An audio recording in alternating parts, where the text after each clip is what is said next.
Hi all, I hope you're doing well and welcome to the CineCircle Crowdfunding Masterclass. First things first, it'd be fantastic if you guys could give me a quick yes or thumbs up in the comments if you can see me okay, if you can hear me okay, just to make sure that everything is working. Um, and while I wait for that, I also want to let you guys know that there is a slight delay between what I say and when you guys comment. So there's usually a 30-second delay or so. So if you ask a question or if you let me know that something isn't working, it's likely that I will see that and respond 30 seconds later. During the class, feel free to ask any questions that you might have in the chat. I'll try to answer as many of those questions as possible.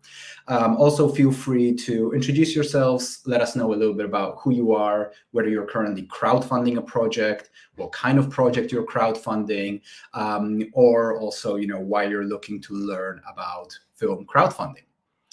And in the meantime, I'm just going to get started on the rest of the class, which is going to last probably about 45 minutes or so.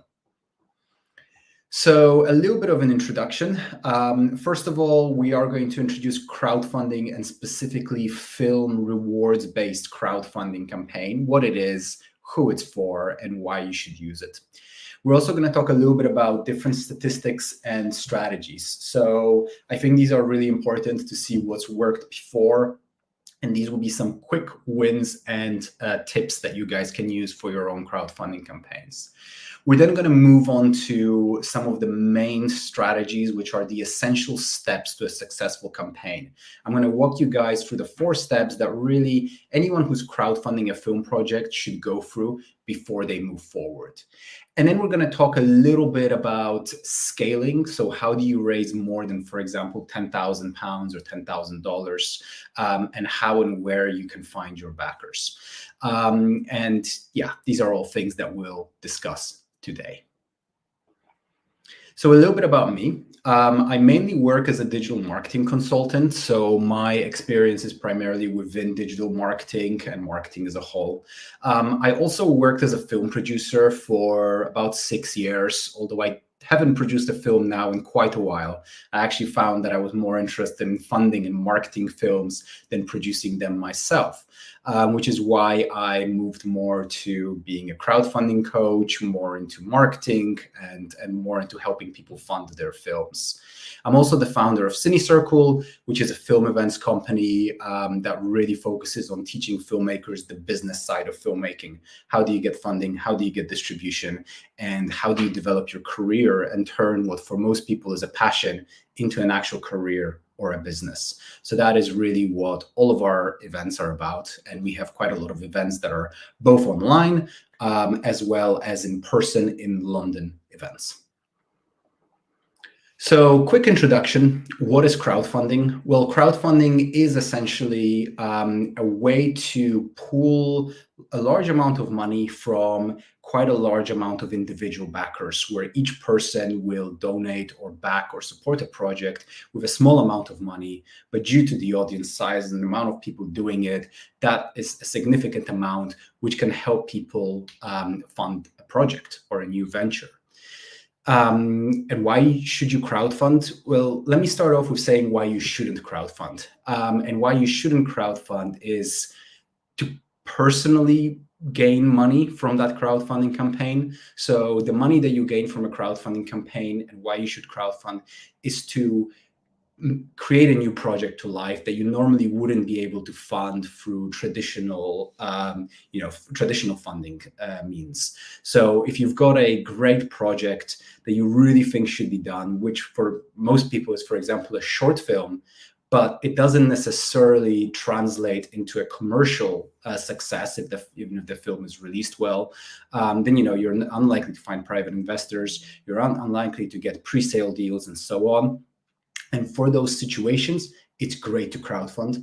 But what I wouldn't do is try and crowdfund and raise £30,000 and then pay yourself a £15,000 fee. The money from the crowdfunding should really go towards the project. Next, who are backers? Well, backers And again, this is for a rewards-based film crowdfunding campaign. Backers are essentially donors in most cases. So it's people who really just want to support the project. They want to see it come to life. They're not investors. They don't want to get a return on their investment. They're never expecting to see their money back. They want to give money to a project to see it come to life. So it's important to know that they are not investors. There's something very different for crowdfunding. And where do they come from? Well, it's part of what we're going to talk about a little bit today. But honestly, they can come from absolutely anywhere. For a lot of campaigns, it's friends and family. But they can be acquaintances. They can be people that you've never met. They can be people who just love to support film. They want to support what the film is doing. So if you're making a film about mental health, there could be people who want to promote that subject, who will support your film. So backers can really come from really anywhere. And I want to start off with some quick wins for you guys. So before we go into the sort of the foundation and all the different strategies, the essential steps, I want to start and get you guys excited, especially for those who are really close to doing a crowdfunding campaign or are in the middle of a crowdfunding campaign. Some quick wins, some quick statistics. So we're going to talk a little bit about which platform to use, when to launch your crowdfunding campaign, what your target should be, and how long your campaign should be. So let's start off with when to launch. And there's a very, very easy and clear time and day to launch, which is on Tuesday at 11 a.m. Statistically speaking, this is the best time to launch your crowdfunding campaign. And this is because weekends are notoriously bad for crowdfunding. People don't check their emails. People don't, they're not on their computers as much. They're not, really in the mood, to give money to projects and so on. And they're quite distracted by other things they're doing. So Saturdays and Sundays tend to be terrible days for crowdfunding. Mondays, people are really getting their week together. They've been bombarded with, tons of emails over the weekend. So Mondays are not the best days. And then Tuesdays are great because that means you catch them at a good time. They've already, organized their week, but at the same time, you have 4 full days until you hit your first weekend. And that's when normally you will see that the number of backers and donations will start to drop. So you want to make sure you have those 4 full days before you hit the first weekend, because honestly, when you launch your crowdfunding campaigns, usually within the first 2 or 3 days, you really know whether it's going to be success or not already. Whether you have a strong day or a strong start or a bad start can really shape the rest of the crowdfunding campaign. So you want to launch on Tuesday at 11 a.m. What should the target be? The targets are going to be different for everyone. And I like to, for example, for short films, put them somewhere between 5 and 25,000. And the reason for that is my formula for figuring out what your target should be is what is the lowest amount that you can make your film for that will still make you really excited to make your film. So you want to balance you want to keep it as low as possible, because as we can see over here from the graph, the higher your target is, the lower your success rate will be, right? Which makes sense. The higher your target, the harder it will be. But on the other hand, the lower you move down your target, the less excited you'll be, the less effort you'll put in, the less excited you'll be able to make everyone else about the campaign as well. So you want to figure out what is the lowest level I can go to that will still make me very excited, which is usually somewhere between 5 and 25K for short films, for example. How long should the campaign last? As I mentioned, the first couple of days is really, really crucial for a crowdfunding campaign. And you can also see that the last couple of days is really crucial. So the graph that you're seeing right now is showing you the percentage of the funds that someone's raised each day, depending on where it was in the campaign. So you can see they raised a huge percentage of their overall target, everyone, in the first couple of days and also in the last couple of days. And actually that part in the middle where it's neither exciting and new, nor is there urgency towards the end, You really want to keep that period as short as possible, because that's where campaigns really die and it's really hard to pick them back up. People get very bored of a crowdfunding campaign, especially when someone for a month, 2 months, sometimes even 3 months tries to run a campaign. People get bored. So what I normally suggest is about 30 days. Now, remember that you want it to start on a Tuesday and you want to finish your last day of the crowdfunding campaign on a Friday. Why a Friday? Because a Friday means the last 5 days, which are also absolutely crucial, none of those 5 days will be on a weekend, which again is really, really bad for crowdfunding. So you want to take the Tuesday that you want to start and find the nearest Friday to being 30 days away from that Tuesday. And you want to pick that date as the date of your finish. And that's the kind of time frame in between. So sometimes it could be less, sometimes it could be more, but really depending on where that is, you really want to make sure that it's from a Tuesday to a Friday. What platform should I use? I normally go through these two examples, Kickstarter and Indiegogo, and that's not to say that you can only go with these two, but these are the biggest. And what I want to flag is the biggest difference between these two crowdfunding platforms, which will also help you figure out the psychology of the backers. Kickstarter is known for being an all or nothing funding platform. This means that on Kickstarter, if you're trying to raise 10K and you raise 9,999, you will not keep the money. The money will never leave the backers' accounts. So you have to hit your target or else you walk away with nothing. On Indiegogo, you get to pick between a flexible funding model and an all or nothing funding model. You might ask yourself, well, why would I go all or nothing? Even if I raise 9,000 rather than 10,000, I still want to keep it, which is great for you, but actually it doesn't help in terms of you getting the maximum amount that you can get. Because when you have the all or nothing funding model, a couple of things will happen. The first, you will raise a lot more at the very start of your crowdfunding campaign. So if I am the first person that you send an email to saying, will you back my campaign? If you have the all or nothing funding model, which Kickstarter is known for, I can support you. No money will leave my bank account until I know that you've reached your target and you can make the film exactly the way that you promised it because you've reached your full target. If I, on the other hand, give you £50 or $50 and you're on Indiegogo and you have the flexible funding model, if I give you that $50 and after that you don't raise anything else from anyone, you will still keep that money and you won't be able to make a film. And for me, that money will be gone because you can't make a film for that amount. So at the start, people will be a lot more likely to support your campaign if you're using something like Kickstarter, where there is the all or nothing funding model. It will also help you at the very, very end of your crowdfunding campaign. Because at the very end of your crowdfunding campaign, if you're on Indiegogo and you picked, the flexible funding model, and you've raised 8,000 and you've got 2 days to go, nearly everyone will go, hey, 8 out of 10,000, great, that's good enough, right? And you'll most likely end up somewhere around that 8,000. Whereas on Kickstarter, you've got to get to the 10,000. Therefore, you will get to the 10,000 because you will be more motivated. Your team will be more motivated. Backers will increase their donations. Honestly, people will go above and beyond to try and get that funded because they know if you don't reach that target, it was all meaningless. So you will get more funding on a platform like Kickstarter at the start and at the end.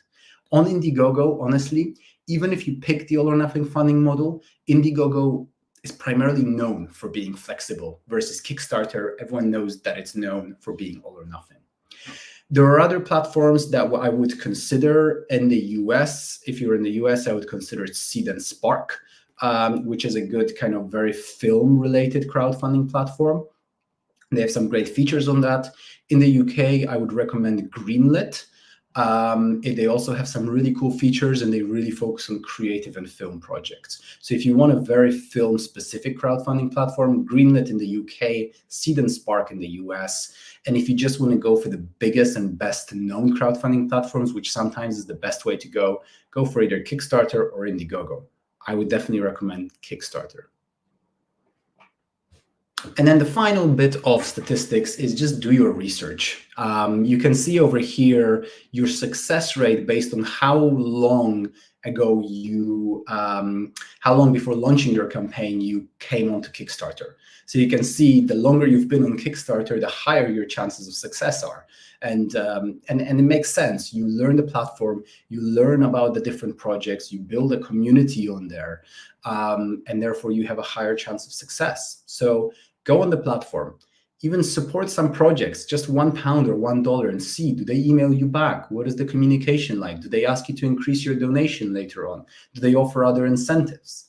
So just go on the platforms and check them out. Okay, now let's move on to really the foundational for essential steps to any film crowdfunding campaign. So I want to kind of really point out that really no marketing strategies will help you unless you get these 4 steps right. And if you get them right, you won't need any advanced marketing strategies. So don't do anything until you get this.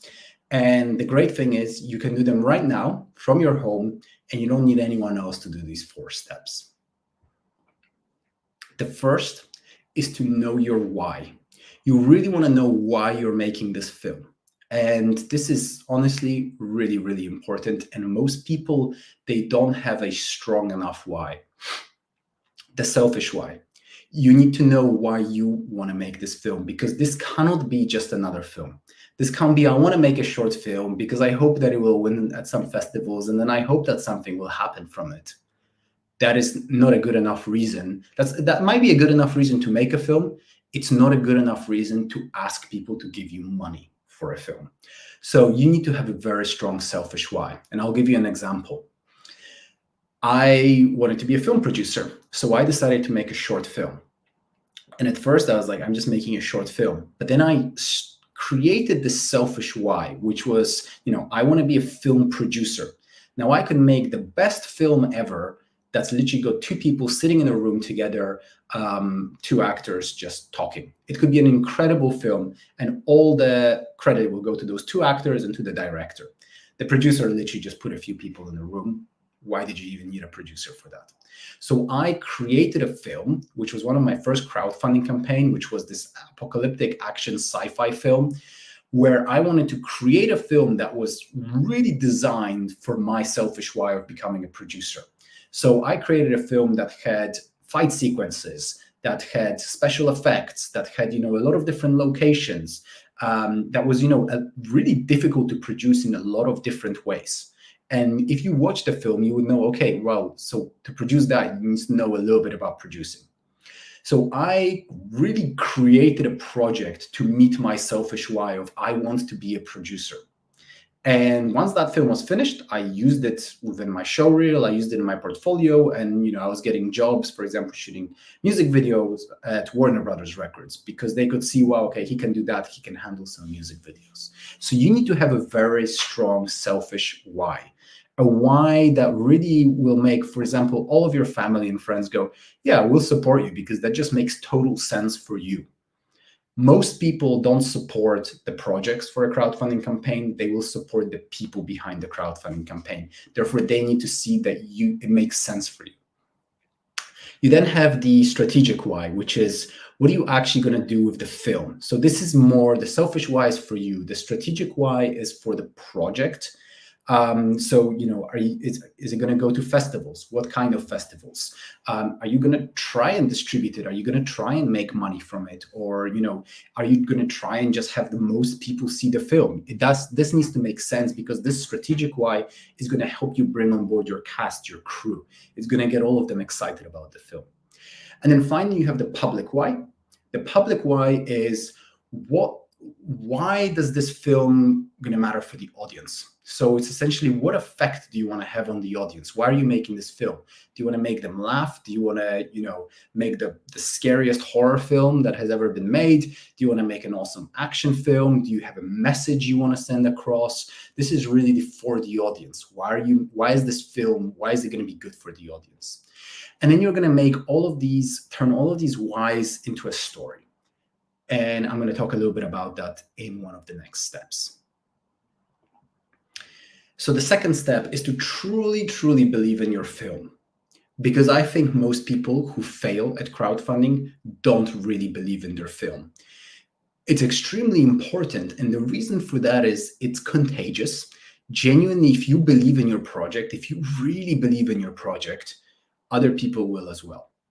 And you will be able to find more people to join your team. You will be able to find backers who will support your project because they will see just how much you believe in that film. Whereas if you're just making another film, you don't really believe that it's going to go somewhere, people will see right through that, even if you think you can fake it. And my exercise over here is this. Just think to yourself, or maybe even reply to us in the comments over here to let us know. If I was to tell you that all you had to do was raise £30,000 and I could wave a magic wand and guarantee you that your film will win an Oscar, kickstart your career, and make you a millionaire famous filmmaker right after that, but all you had to do was raise 30K, would you find a way to raise that 30K? From family, from friends, from people you didn't know, from putting money in from your own savings? Would you be able to raise the money for the film somehow? I think for most of you guys, if you had that guarantee, you'd probably find a way. Might take you a year or two, but you'd definitely find a way because you'd see that that is all that you needed to do. Now, I think the problem with most people when they crowdfund is they don't have that certainty. They don't have the certainty that if I raise this money, I'm going to make the best film ever and it's going to really kickstart my career and really, really help me in the future. Most people crowdfund thinking this is going to be an all right short film. I mean, I don't really know what I'm going to do with it or whether it's going to do anything for my career, but I hope it will. And that's something that backers will see. So first thing, you got to really believe in your film. If you don't, you got to rework it, rethink that selfish why, that strategic why you're actually doing this film until you get to something that you really, really believe in.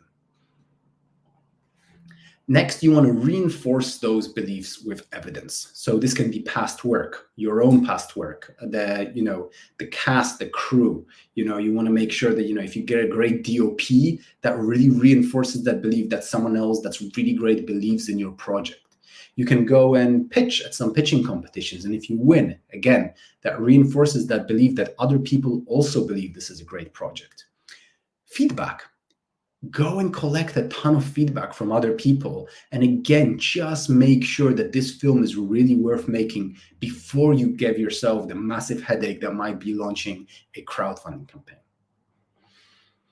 And then finally, once you have all of that together, you then want to create the perfect pitch. And here I want to let you guys know that most people, when they pitch the film story. And the film story is essentially you pitch the film. Now, that might be important in certain places. For example, you might really need to pitch the film project and so on when you're trying to find private investment, or if you're applying for the BFI Film Fund or something along those lines. But when it comes to crowdfunding, remember that most people support the people behind the projects, not the projects themselves. So really, when you're creating the pitch, you want to pitch your, what I call a campaign story. It's your own story. It's the story of why you want to make this film, why it's absolutely crucial for you to make this film. Because this kind of a pitch, what's great about it is it doesn't feel like a pitch. It feels very natural. You can use the exact same pitch when you're pitching it to your grandma or your mom or your sister or a complete stranger at a networking event, and it will feel natural everywhere. And the key to that is to be genuine and tell a genuine story of why you want to make this film, and it will come to you. It's the story of how you got here and why you're doing it. And I want to give you guys a couple of examples. The first one is for a short film that I crowdfunded. We crowdfunded 30K for this short film, and it was a short film about mental health. And I'm going to tell you guys the pitch. It really started off with, we want to make a film about mental health. We really feel like this is a topic that hasn't been covered enough, within films, it's not something that we talk about enough. And really, we really particularly want to shed light on the fact that small acts of kindness can have a massive impact on people's lives. Really, a small act of kindness can save a life on some days. That's kind of the key message. And because of that, we really think we want to make this film. And then, I would go on and talk about this film, and people would be so bored. Like, people would listen to it and go, yeah, okay, good idea, but like, it's just so boring and it's such a pitch. So I then realized we needed to go a bit deeper. We needed to be really genuine, and we really needed to tell people why we were making this film. So I told the story of why I was making this film. And I am going to give you guys a bit of a trigger warning over here, because this is a story about mental health, and there are themes of suicide within the story. So for anyone that might find that triggering, I would suggest that you guys just mute this for about a minute or so. So the real story of why we wanted to make that film: someone who was really close to me was once suffering from really severe depression, anxiety, and was generally, having just a terrible time in life. During that time, she really didn't feel like there was a point in going forward with life. And she decided that this was going to be her last day. And that day she came to work thinking that it was going to be her last day. She came in, she was just going through the motions, she was getting ready to go home. And one of her coworkers actually realized that she was feeling really down and made her a cup of tea, sat down next to her and asked her, "How are you?" But really asked, "How are you?" And that tiny act of kindness saved her life that day. It was the reason that suddenly these positive thoughts started to spiral, and she started to think, like, someone's going to miss me when I'm gone. People care about me here. People want me here. And that just brought her into a positive state of mind, and it was the reason why she's still here. And she told me about this literally 2 weeks later. And right away, I noticed two things. The first is that life is incredibly fragile. But the second is that kindness is powerful, and that small acts of kindness can have massive impacts on people's lives. And that is the moment that I realized we need to make this film. And that was the point where I realized, wow, we need to make this film. We need to be able to fund this film, and we need people to see it, because we honestly think that it can have a massive impact on people's lives. That was our pitch. And I used that pitch because it was just the story. It was the story of why we're making the film. And I honestly used it with this is the way that I told it to my family. This is the way that I told it to my work colleagues. This is the way that I told it to random people that I've never met at networking events. It's the way that I pitched it in emails, because it was just the story of why we're making that film. And it was genuine and real.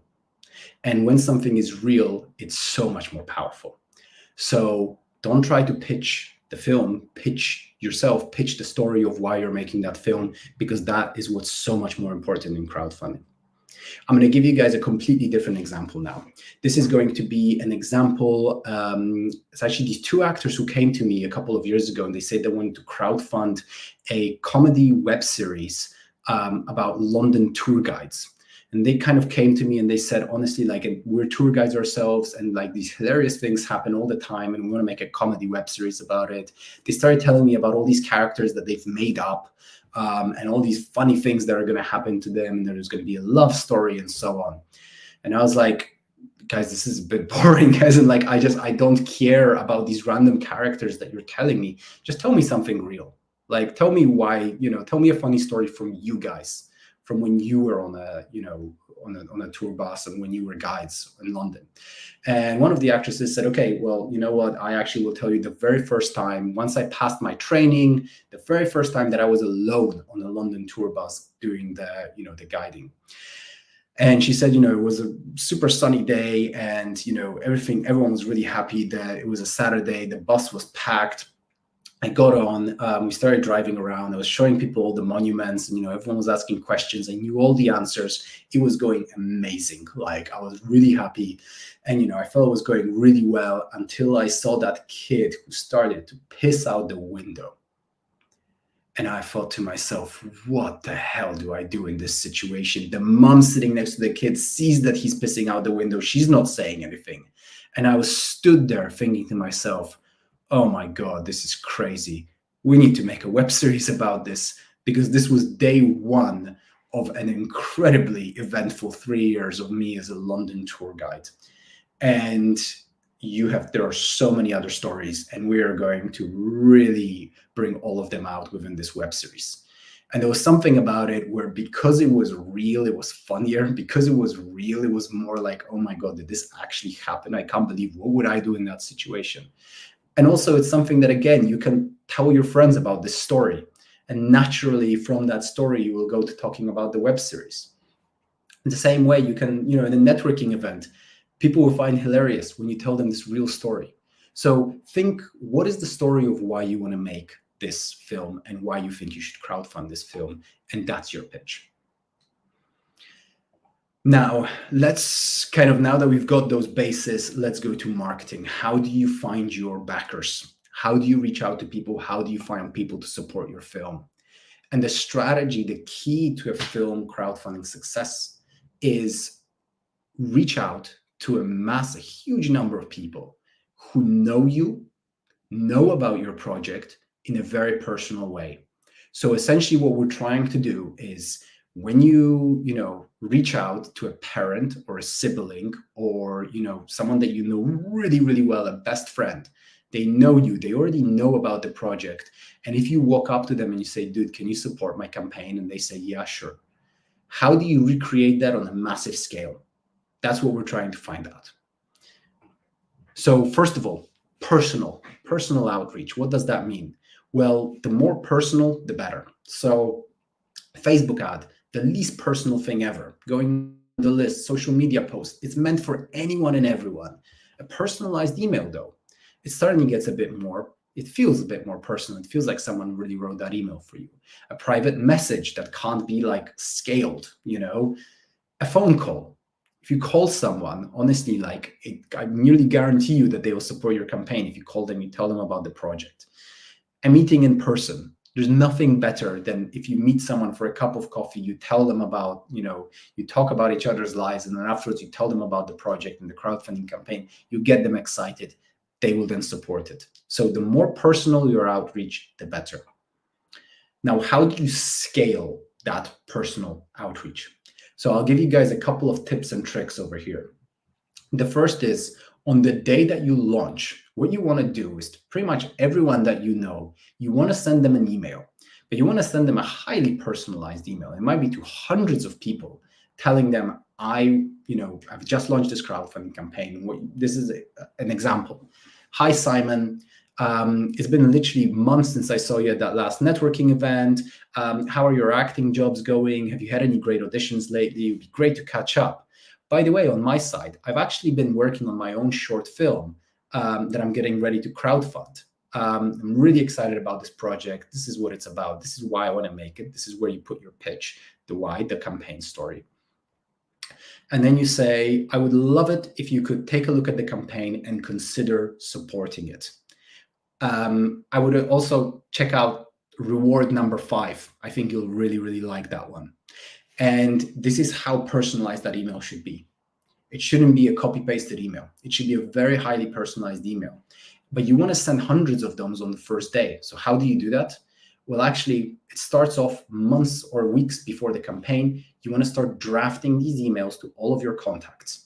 And then once you write the email, for example, if you're in Gmail, you can just close the email. It gets saved in your drafts folder. On the day of your campaign, on the launch at 11 a.m. on the Tuesday, you then go back to your Gmail, you open your drafts folder, and you just click send, send, send, send, send. And you can send hundreds of personalized emails. You can also use certain tools which help you schedule those emails to go out at a specific time. But this is the way to send highly personalized emails on a mass scale. I can also suggest, don't use something like MailChimp. For anyone here that has done newsletters, you know exactly how a MailChimp newsletter looks like. You can tell it's an automated newsletter for everyone. Instead of using something like MailChimp, you could use MailMerge. MailMerge is a application, an add-on to your Gmail where it actually sends bulk emails from your own Gmail. So it looks like a real email. There's things like, tagging people in individual posts, where you can get a lot more engagement. And then the last thing is, I mentioned, meeting someone in person is the most personal way. How do you scale that? Create an event. On the first weekend that you launch your campaign, you launch it on a Tuesday, it's going to start dying on the Saturday or on the Sunday because those are really bad for crowdfunding. Create a networking event. Invite everybody that you know. Invite them to a bar. Hire out a space. You can even do it on a minimum spend in some bar, and just talk to everyone face to face. Tell them about the campaign. Tell them about why you're crowdfunding, and talk to every single person face to face to just really scale. Meeting people in person and telling them about the campaign in person. Next, let's talk a little bit about team building, which is the best way to scale your campaign to raising over 10K. Because growing a team really multiplies the amount of personal contacts who will back your campaign, massively expands your social media reach. You can really try this on a Facebook post. If you have a Facebook page and you just post it you create a post on a Facebook page, you'll probably get like 3 views, even if you have thousands of followers. But then if that post gets shared by 10 people who work on your team and are crowdfunding with you, suddenly you might get hundreds, if not thousands of views. You will have varying skill sets on the team. So one person might be great at editing your crowdfunding video. One person might be a graphics designer. You'll have more resources for your rewards and perks. So for example, you might find that one person owns some camera kit that they can hire out as a reward. One person might have an uncle who's got an Airbnb somewhere who's willing to, hire that Airbnb out for 2 days on one weekend as a reward and give it to you for free. It's also great in general for boosting morale. Crowdfunding can get pretty lonely, so it's good to have a team. And then finally, it really adds to the campaign credibility. When you have just one person on a crowdfunding campaign, you look like you're the only one there. If you have 10 people, it looks like you're launching that campaign and there's already a lot of other people who joined the team because they're excited. So the theory is very simple. If you gather 10 filmmakers, each of you finds 20 backers. Statistically, the average backing will be £50 or $50. So to raise 10K, you need to find just 10 filmmakers, right? Each one of them finds 20 backers. That's 200 backers. At a £50 backing, you'll raise 10K. So why is this so difficult? And I think it's because most people find the team members in a wrong way. You essentially don't want to bring team members on board your project. If that happens, this will always be your project. This will always be your problem. Bring a team together and create a project together. Even if you already have a script written, even if you already have a project idea, make people feel like they are on board. You're all creating this project together rather than they are working for you. And this will help because this will help them feel like, wow, I really have something to, to work for over here, because this really feels like my project. The other thing is, if they don't feel like this is their project, then none of their friends, none of their family, none of their colleagues will think that it's their project either, and none of them will support your campaign, even if that person is really trying hard. So make sure that you bring people together and you say, guys, let's just crowdfund something together, rather than being like, I have this project, I need, one director of photography, come here and help us raise the money. It will never work. You have to bring people together and be like, guys, this is an awesome project. Should we just do this together? Let's make this happen. And here you really need a strong enough strategic why to bring on board the rest of your team. So for example, for my 30K campaign, Me and, I basically brought on board two people who were, really involved in the campaign. They were my two campaign managers. The three of us were essentially the project creators, the founders. We brought on board 12 associate producers who we said, guys, you will learn crowdfunding. You will have a massive crowdfunding campaign that you will be able to show as part of your portfolio in the future. You will learn all of this, and then you will also learn how to make a really, really great film. We also then brought on board about 5 of the cast and crew members who said, yes, we are really on board. We really want to make this project. We will help you promote the campaign. Each one of us had to raise about $1.5K. Very, very doable. When you do all the different marketing strategies and you really bring on board, you really reach out to a lot of people, you reach out to them in a personal way, most of us are able to find $1.5K somewhere. So if you build a team well, you can suddenly raise 30K, and it seems very possible, even just from personal contacts, even just from a couple of family, friends, colleagues, and maybe a couple of people that you get to know along the way. So this is the best way to scale that campaign that I found. There are many different ways to scale a crowdfunding campaign, but this is the one that I found that's easiest and most reliable for people. So that said, we're now coming to the end of the webinar. I am hoping that you guys enjoyed it, that you found the information useful. Feel free to let me know whether you guys have any questions, anything you'd like me to clarify. And in the meantime, I just wanted to let you guys know that if you are looking for more in-depth lessons and advice, especially when it comes to learning the business of filmmaking, funding, distribution, building a career, then you can check out our CineCircle Pro platform. The link is just below this video, and I've given all of you guys a 50% discount, which will be available for the next 24 hours.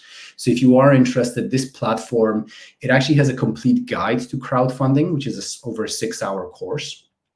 It also has a lot of other, useful videos on there from, talks that we've done at our film funding summits and distribution conferences and so on. Besides that, there's also a funding feature there. So actually every 3 months you can pitch your film to get funding from us. There are also like a lot of partnerships and member discounts, which you can get from, to different film festivals, screenwriting softwares, and a lot of other different great things. So if you want to check it out, there's a link just below, as I said, and there is a 50% discount, which is also there just below in the code, which you can use for the next 24 hours in case you are interested. So let me just go through some of the questions. First of all, will we get these slides? So this video will remain here on the same link. So using this link, you will be able to rewatch this video if there are any parts that you missed. What is your belief on the effectiveness of crowdfunding versus finding funding for an organization like the BFI? Which are you more likely to succeed with? The BFI is incredibly, incredibly competitive, right? You are making an application, and by the way, you can make an incredible application and have an incredible film. And at the end of the day, if someone who's watching, who's reading that application has is in a bad mood, or for example, if they find, that there's another project that they just resonate with more, even if it's not particularly a better project, you won't get funded, right? Whereas with crowdfunding, the great thing about it is you can really put matters into your own hands. You can greenlight yourself. You can find your own way to get funding for a project. So if you're making a short film, I would really, really recommend, crowdfunding is a really great option. It's all the effort and all the strategies are on you. You are the one in charge, which is both terrifying as it is incredible. So that said, I would always recommend doing applications for different funding bodies like the BFI. But if they're not working, I would definitely recommend trying crowdfunding. Oh yes, and we've got one question over here. I bought 2 courses when I signed up. How do I access them? So you will actually also get an email within the next hour. You will get an email with links on how to access those. And if you don't receive that email, because sometimes it does get marked as spam, just feel free to reply to any of the Eventbrite emails that you guys received from us about this event. If you reply to any of those emails, that will go directly to our inbox. But you will receive those courses within the next hour or so. And similarly, if anyone along with their ticket has already bought an Cine Circle Pro subscription, which some of you guys did, you should have actually already gotten an email about that, but we're going to be sending another email out in the next hour as well. Great. So yeah, let me know if you guys have any other questions or anything else. I'm going to stay on for another 20, 30 seconds. But other than that, I hope that you guys really enjoyed this crowdfunding webinar. I hope that you learned some things. I hope that, you know, it inspired you a little bit to go and crowdfund your own films. And yeah, and we can't wait to see what you guys come up with. And yeah, and we hope that you guys all have really successful big crowdfunding campaigns. So thank you so much for watching. Hope that you all have a great rest of the week. And hopefully we'll see you guys again soon at one of our next events, whether it's in person or online. So thank you and take care.